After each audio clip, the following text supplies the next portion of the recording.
Olá, eu sou Malena Gonçalves, sou fisioterapeuta, sou servidora da CESAP e a técnica responsável no estado pelo agravo de monkeypox.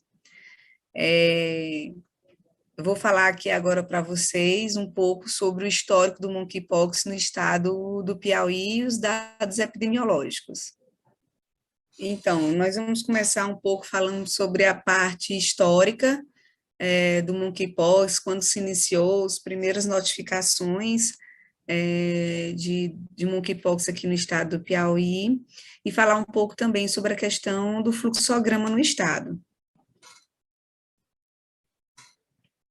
Inicialmente, a gente vai fazer uma breve introdução sobre o que de fato é a varíola dos macacos, conhecido também como monkeypox, né? A varíola dos macacos, ela é transmitida pelo monkeypox vírus, transmitida por animais, né, das zoonoses, os roedores, conhecidos também como ratos e cão de pradaria, lembrando que é importante a gente dizer que não, o nome cão de pradaria pode dar a ideia de ser um cão, mas não é, ele é um roedor, tá? E sua transmissão para humanos, ela pode ocorrer através do contato com o animal ou com a pessoa infectada, ou ainda podendo ocorrer essa transmissão pelo contato com material contaminado, e o material também é corpo a corpo, lençóis, roupas, toalhas. Essa zoonose ela é conhecida pela Organização Mundial da Saúde desde 1970, quando se observou a ocorrência de casos esporádicos relacionados a viagens realizadas para regiões endêmicas da floresta do centro-oeste da África. No dia 7 de maio de 2022, a Organização Mundial de Saúde ela foi notificada pelo Reino Unido sobre um caso confirmado de monkeypox importado da Nigéria. Ocorreram casos em outros países sem qualquer tipo de vínculo epidemiológico com o primeiro caso lá da Nigéria. E em 7 de junho de 2022 foi confirmado o primeiro caso de monkeypox no Brasil. Aqui a gente tem uma linha do tempo de como tudo foi se organizando, como foi formando o fluxograma da parte do Ministério da Saúde, né? O primeiro caso sendo confirmado em 7 de maio, em 16 de maio foi divulgado o relatório do Reino Unido, mostrando o aumento no número de casos no país. Em 19 de maio, houve a divulgação do comunicado de risco, né, sobre o monkeypox, feito pelo Ministério da Saúde. No dia 20 de maio, a Organização Mundial de Saúde emitiu um alerta sobre os casos da doença em países endêmicos. No dia 23 de maio, o Ministério da Saúde ele abriu a sua sala de situação lá em Brasília, né, uma sala própria somente para lidar com as questões relacionadas ao monkeypox. No dia 7 de junho foi confirmado o primeiro caso de monkeypox no país. Em 12 de julho é instituída a vigilância de rotina deste agravo, não só por meio do Ministério da Saúde, mas também em todos os estados e municípios. Em 23 de julho, ocorre a declaração de emergência de importância nacional em saúde pública. Então, de fato, se tem o monkeypox como uma emergência internacional. No dia 28 de julho, ocorre uma avaliação de risco do cenário epidemiológico, e o primeiro, após a publicação, a confirmação do primeiro óbito registrado no país. No dia 29 de julho, agências nacional, né, o COI, e aí até hoje todas as informações são tomadas mediante o que é encontrado pelo COI, né, e a gente segue as orientações do COI nacional. No que diz respeito à nossa linha do tempo, no monkeypox no Piauí, nosso primeiro caso confirmado se deu em 4 de agosto, de um paciente residente em Batalha, um homem. No dia 17 de agosto, nós tivemos o nosso segundo caso, no município de Teresina, também se tratando de um homem. No dia 26 de agosto, o terceiro caso, no município de residência Parnaíba, também se tratando de um homem. No dia 29 de agosto, o quarto caso, residente em Teresina. No dia 5 de setembro, nós temos resultados confirmatórios para mais 3 casos, quinto, sexto e o sétimo caso, todos residentes em Teresina. E no dia 20 de setembro, nós tivemos mais 3 casos confirmados, também de pacientes residentes em Teresina, sendo que agora apareceu o primeiro caso no sexo feminino. No dia 4 de outubro, foram confirmados mais 5 casos de monkeypox, tratando todos de pacientes do sexo masculino. E no dia 6, mais 2 homens também foram confirmados. E agora, no dia 13, ontem, nós tivemos a confirmação de mais 5 casos de monkeypox, todos se tratando do sexo masculino. No que diz respeito aos dados epidemiológicos, eu trouxe aqui uma tabelinha para vocês, distribuindo, com a distribuição dos casos de monkeypox, segundo o sexo e a orientação sexual. São os nossos dados aqui do estado do Piauí, né? Até agora, nós só temos um caso confirmado no sexo feminino, todos os outros casos são do sexo masculino, e a gente observa que no que diz respeito à orientação sexual, apenas 3 casos são de heterossexuais, 3 casos de bissexuais, 13 casos, a maioria, portanto, são de homossexuais, e que responderam ignorado 3 ou em branco 1, totalizando um somatório de 23 casos confirmados no estado de Piauí, sendo 22 do sexo masculino e 21 do sexo feminino. 22 do sexo masculino e um caso do sexo feminino. Aqui eu trouxe também para vocês uma distribuição dos casos confirmados segundo a faixa etária, onde a gente pode observar que a faixa de 20 a 29 anos e de 30 a 39 anos é onde a população parece estar sendo mais vulnerável, né, a população mais jovem, adulto jovem, né, com 20 a 29 anos representando 11 casos, e de 30 a 39 anos com 8 casos. Aqui é só uma distribuição dos casos confirmados segundo os territórios de saúde, né, nós temos 11 territórios, e aí a gente pode ver que existem casos confirmados no território dos Cocais, Entre Rios é a maioria, né, por se tratar também do município de Teresina, que é onde nós temos o maior número de casos confirmados. A planície litorânea também tem um caso, na cidade de Parnaíba, o Vale do Canidé e o Vale do Rio Guaribas também, cada um apresentando um caso confirmado. No que diz respeito ao fluxograma do monkeypox no estado, quais são as recomendações que a gente sempre recomenda? O atendimento inicial ele deve ser realizado preferencialmente na unidade básica de saúde, né, na atenção primária, que é a nossa porta de entrada, devendo ser acompanhados em domicílio e indicando-se internação hospitalar para casos que apresentem sinais de gravidade. Uma coisa que a gente tem que ter em mente é essa questão, que muitas pessoas acham que o paciente que chega no hospital, por ter sinais e sintomas característicos, se enquadrar dentro da definição de caso e passar a ser um caso suspeito, é necessário que haja internação para isolamento no hospital.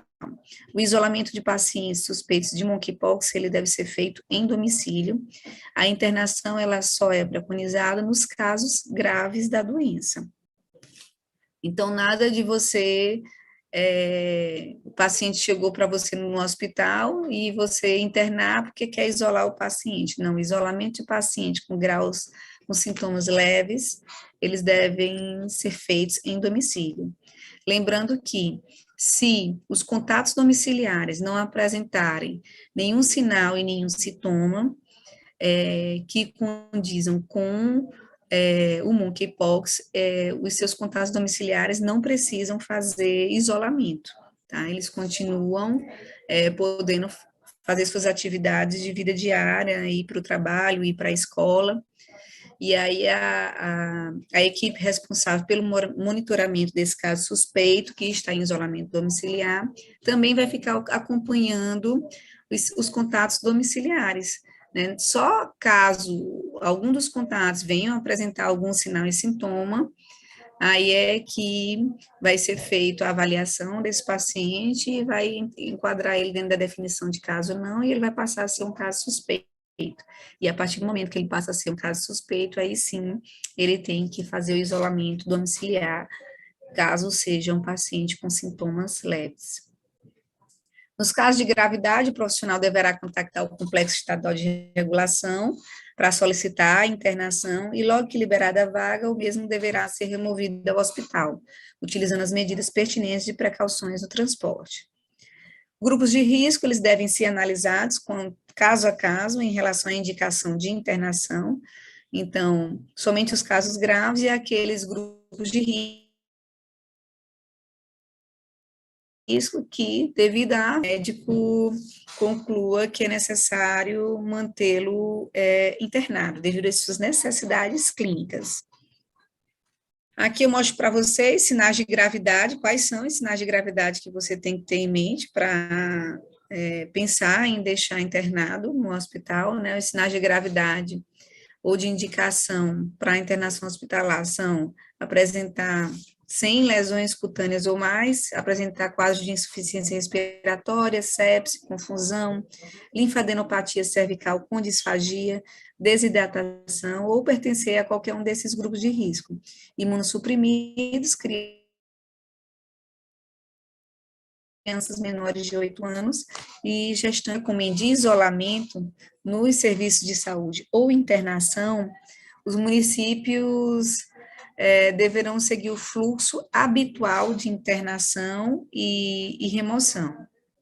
A regulação do acesso deverá ocorrer via complexo estadual, todo aquele processo que já existe, né, de regulação, e com as centrais de regulações municipais, conforme a pactuação de cada município. Uma vez classificado como caso suspeito de monkeypox, o paciente ele deverá ser mantido em isolamento, né, precauções de contato de gotícula, que a gente sabe que pode ser transmitido via respiratória, ou então por contato pele a pele, ou com material de uso pessoal contaminado, lençóis, toalhas, roupas, talheres. Uma vez classificado como caso suspeito, né, ele vai ser mantido isolado, como a gente acabou de falar, e as lesões de pele em áreas expostas, elas devem ser protegidas por lençol, vestimenta ou avental com mangas longas. É bom a gente fazer uma revisão no que diz respeito à questão da definição de caso. A gente nota que ainda se tem um pouquinho de dúvidas no que diz respeito ao que é um caso suspeito, ao que é um caso provável, um caso confirmado, e aí nós temos novas classificações, que é a perda de segmento, que é o excluído. Então, é bom que a gente tenha isso bem em mente. O caso suspeito é um indivíduo de qualquer idade que apresente início súbito de lesão em mucosas e ou erupção cutânea aguda, sugestiva de monkeypox, única ou múltipla, né, em qualquer parte do corpo, incluindo região genital, perianal e oral, e ou proctite, por exemplo, na região anorretal com sangramento, e ou edema peniano, podendo estar associada a outros sinais e sintomas. Então, é interessante que você saiba que não é que o paciente tenha que apresentar todas essas características, ela pode apresentar somente um deles ou associado a qualquer um dos outros sintomas citados.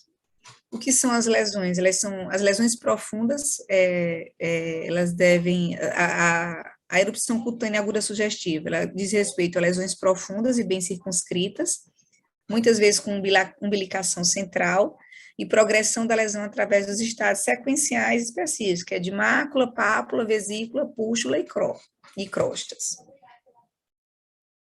Caso provável é aquele caso que atende à definição de caso suspeito, que apresenta um ou mais dos seguintes critérios listados: com investigação laboratorial de monkeypox não realizada ou inconclusiva. Então, caso provável é aquele que ele entra dentro da definição de caso para caso suspeito, só que ele tem que vir associado a alguns critérios, né? ou ele não fez nenhum exame laboratorial, ou o exame laboratorial que ele fez deu inconclusivo, e o diagnóstico para monkeypox, ele não pode ser descartado apenas pela confirmação clínica laboratorial de qualquer outro diagnóstico, caso ele tenha feito é, algum exame de diagnóstico diferencial, herpes, sífilis, VDRL, varicela, mesmo que o resultado para qualquer um desses exames tenha dado positivo, e o paciente, mesmo tendo dado positivo para outros diagnósticos, o médico avalia que ele continua sendo um caso suspeito de, de monkeypox pelos sinais sugestivos, só que o exame laboratorial não foi feito, ou então deu inconclusivo. E ele tenha tido exposição próxima e prolongada, sem proteção respiratória, ou contato físico direto, incluindo contato sexual com parceiros múltiplos, ou desconhecidos nos últimos 21 dias anteriores ao início dos sinais e sintomas. Ou então, né, no caso, uma exposição próxima e prolongada, sem proteção respiratória, com história de contato íntimo, incluindo sexual, em caso provável ou caso confirmado de monkeypox nos últimos 21 dias anteriores ao início dos sinais e sintomas. Contato com materiais contaminados, roupas de banho, cama, utensílios pertencentes a um caso provável confirmado de monkeypox nos últimos 21 dias anteriores ao início dos sintomas, trabalhadores de saúde sem uso adequado das EPIs, com história de contato com caso provável confirmado de monkeypox nos últimos 21 dias anteriores aos sinais e sintomas. Caso confirmado é aquele cujo o caso suspeito tem resultado laboratorial positivo e detectável para monkeypox por meio de diagnóstico molecular ou PCR em tempo real ou sequenciamento. Caso descartado é aquele caso suspeito em que o resultado laboratorial deu negativo ou não detectável para monkeypox por diagnóstico molecular, PCR ou sequenciamento. Aqui eu mostro para você o algoritmo de classificação. É importante que vocês que trabalham na atenção básica, nos hospitais, sempre tenham esse quadradozinho aqui na parede, na porta, para que possam ter uma noção de qual o fluxo que vai seguir de acordo com as respostas que você vai tendo, né? Então, se você acha que a paciente apresentou sinais e sintomas compatíveis com monkeypox, se sim, ele vai ser um caso suspeito, você deve notificar, e aí você notifica lá no REDCap e também na ficha de notificação imediata do CIEVES, né? Caso seja um caso suspeito, aí você vai se questionar se existe coleta de amostra laboratorial para monkeypox, né? E aí essa coleta de material vai depender do fluxo que cada município está fazendo, né? Cada município ele tem autonomia para fazer o seu próprio fluxo. Se tiver coleta de material para monkeypox, você vai ver o resultado, se o resultado do PCR foi inconclusivo ou indeterminado, se foi detectável, se foi não detectável. Sendo inconclusivo ou indeterminado, você vai se questionar se houve pelo menos algum tipo de exposição provável. Tendo tido exposição provável, ele vai ser caracterizado como caso provável. Se ele não tiver tido nenhuma exposição provável, investiga para esclarecimento de sinais e sintomas. Após a investigação de sinais e sintomas, realiza o diagnóstico complementar de monkeypox contínuo, sendo o principal hipótese de diagnóstico, se ele continuar sendo para monkeypox, ele vai ser um caso provável, como a gente citou anteriormente, se não, ele vai ser um caso descartado. No caso de ser um caso provável em qualquer uma das hipóteses, recomenda-se um reforço de isolamento por 21 dias ou até o desaparecimento das crostas, atualização da notificação do caso, ele vai passar a deixar de ser suspeito para ser provável, monitoramento de sinais e sintomas, rastreamento dos contatos e a reavaliação clínica. Caso de detectável, caso seja confirmado, vai também seguir essas mesmas orientações de reforço de isolamento, atualização de notificação, monitoramento, rastreamento e reavaliação clínica. E caso de não detectável, ele é considerado um caso descartado. Você faz a atualização da notificação no REDCap, da ficha e o encerramento para monkeypox. E aí, caso o médico ache necessário, ele realiza a investigação complementar para algum tipo de diagnóstico diferencial.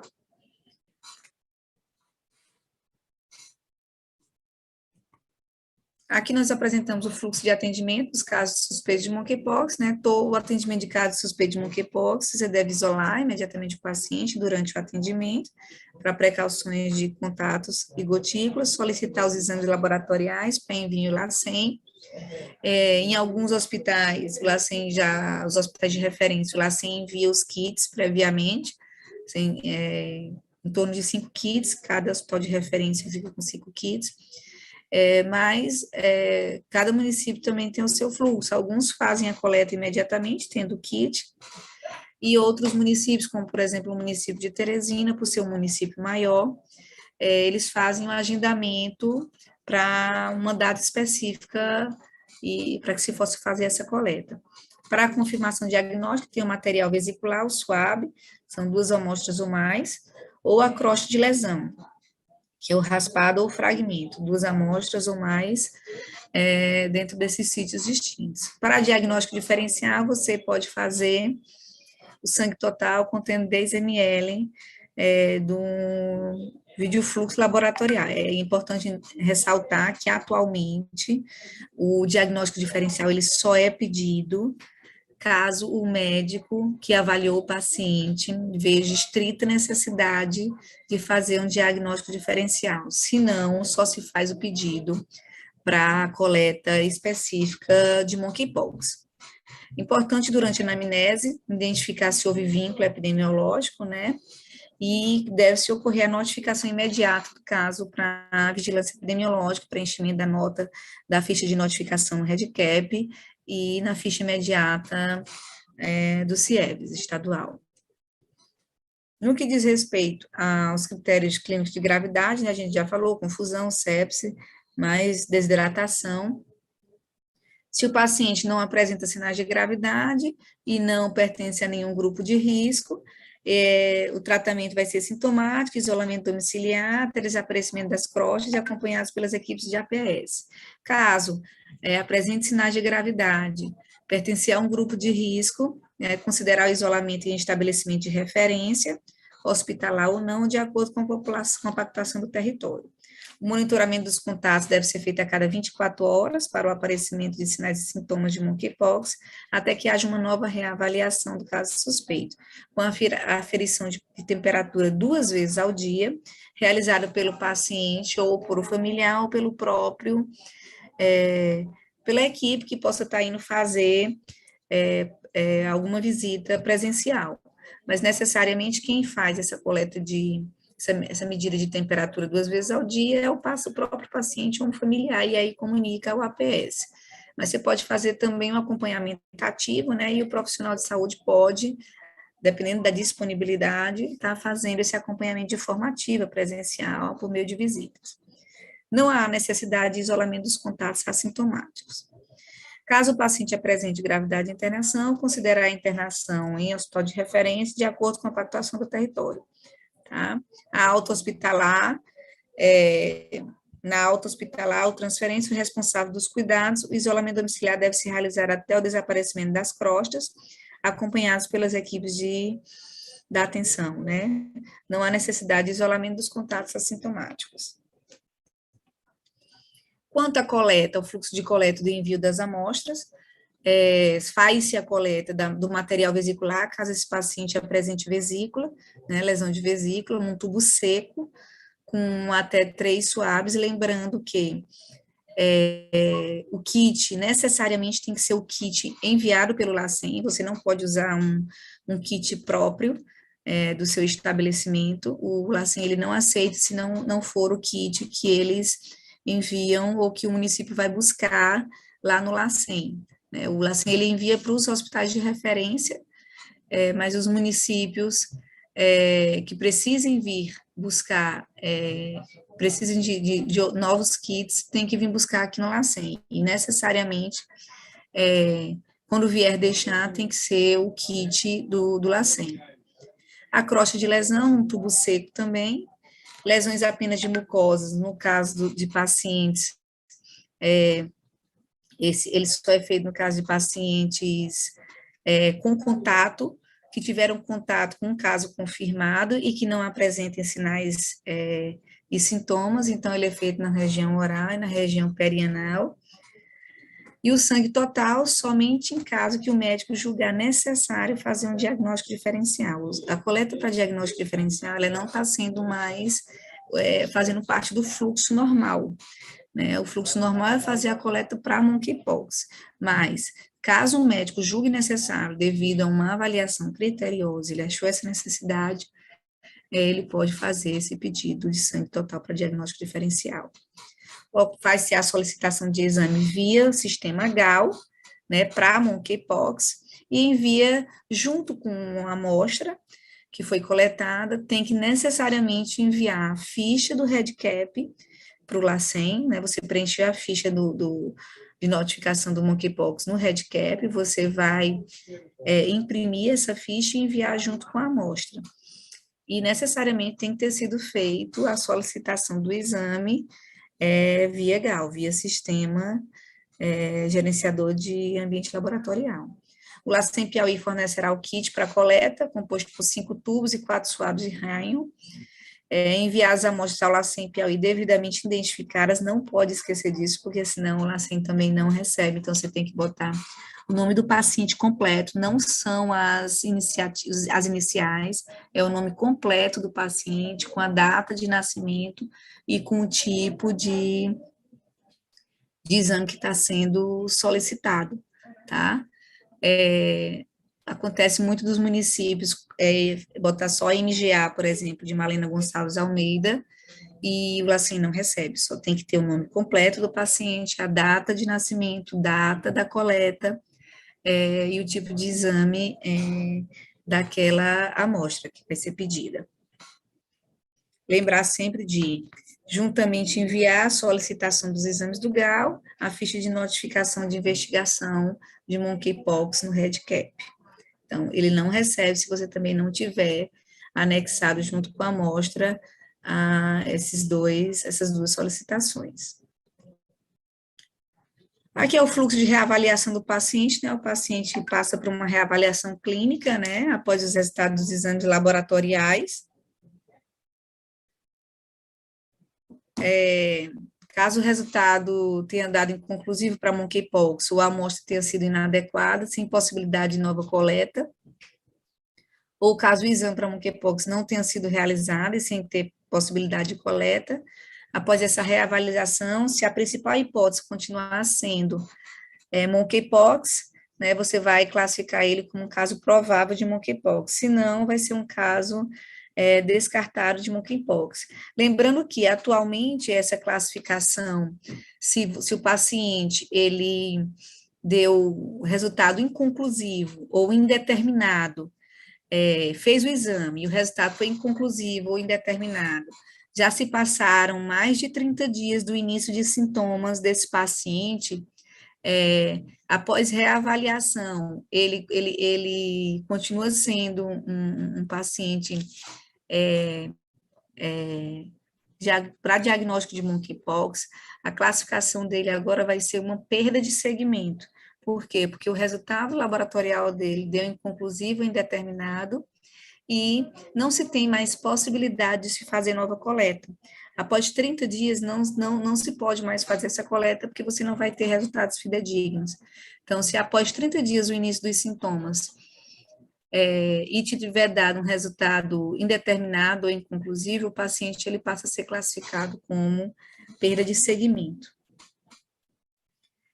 Em caso confirmado de monkeypox, deve-se manter o isolamento até o desaparecimento das crostas e a cicatrização da pele, e o monitoramento dos contatos a cada 24 horas, para o aparecimento, para observar se houve o aparecimento de algum sinal e sintoma de monkeypox num período de 21 dias, desde o último contato com o paciente que deu positivo, com aferição de temperatura 2 vezes ao dia, realizada pelo paciente ou pelo seu familiar, e informada ao profissional de saúde. Novamente dizendo que pacientes assintomáticos, mesmo que sejam contatos de casos suspeitos ou até de confirmados, se não tiver sinal e sintoma, não precisa de isolamento, ele pode continuar com suas atividades diárias.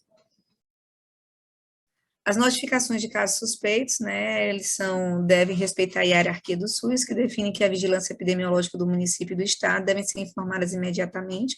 Monkeypox é um agravo de uma notificação compulsória, portanto, deve ser informada em até 24 horas, tá? Ambas dispõem de estrutura e fluxo para receber as notificações de emergências epidemiológicas dos casos suspeitos. A nível estadual, a informação deve ser dada ao CIEVS estadual, né, no telefone 9466-4030, nos fixos 3216-3606 e 3216-3596, ou por meio de notificação via ficha de notificação imediata do CIEVS, que se encontra lá no site da CESAP, vai ter um linkzinho do CIEVS e tem lá a ficha de notificação imediata, você clica nela, preenche a ficha e automaticamente ela vem para o e-mail do CIEVS estadual. Deve-se preencher a ficha oficial de notificação, que é o link verde do REDCap. O SUS-SINAM, ele começou a valer a partir do dia 23 de setembro, mas ainda não houve a transferência de dados do REDCap para um SUS-SINAM. Essa semana que se inicia, vão ser feitas capacitações com os municípios, iniciando isso aqui por Teresina, Entre Rios, e aí as outras capacitações nos demais municípios, para que os profissionais da vigilância epidemiológica, os profissionais responsáveis pela notificação do agravo, tenham conhecimento desse novo sistema, do SUS-SINAM, porque ele está sendo iniciado agora, e o primeiro agravo que vai ser notificado no SUS-SINAM é o Monkeypox. Então, até o presente momento, todos os casos suspeitos, eles estão sendo notificados ainda no REDCap.